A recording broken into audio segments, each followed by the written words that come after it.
আপনি কিসের কেমন জব আছেন? আপনি কিসের জব করেন? আমি সুপারভাইজার হিসাবে। আপনার কাজ কি? আমার কাছে অফিসিয়াল মেনটেন করা আর গার্ডদেরকে প্রত্যেক পুষ্ট পাঠান। আপনি কি কোনোভাবে পুলিশ অথবা আর্মি এদের সাথে সংযুক্ত? হ্যাঁ। আমি আপনার সাথে কথা বলবো না। It's okay. ভালো থাকবেন, আল্লাহ হাফেজ।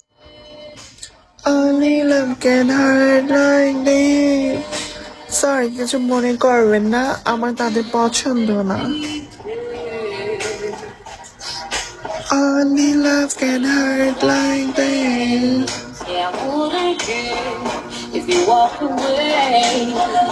আমি ব্রডটা অফ করে দিব, সবাই আমাকে ফলো করো, পরে আবার লাইভ আসবো।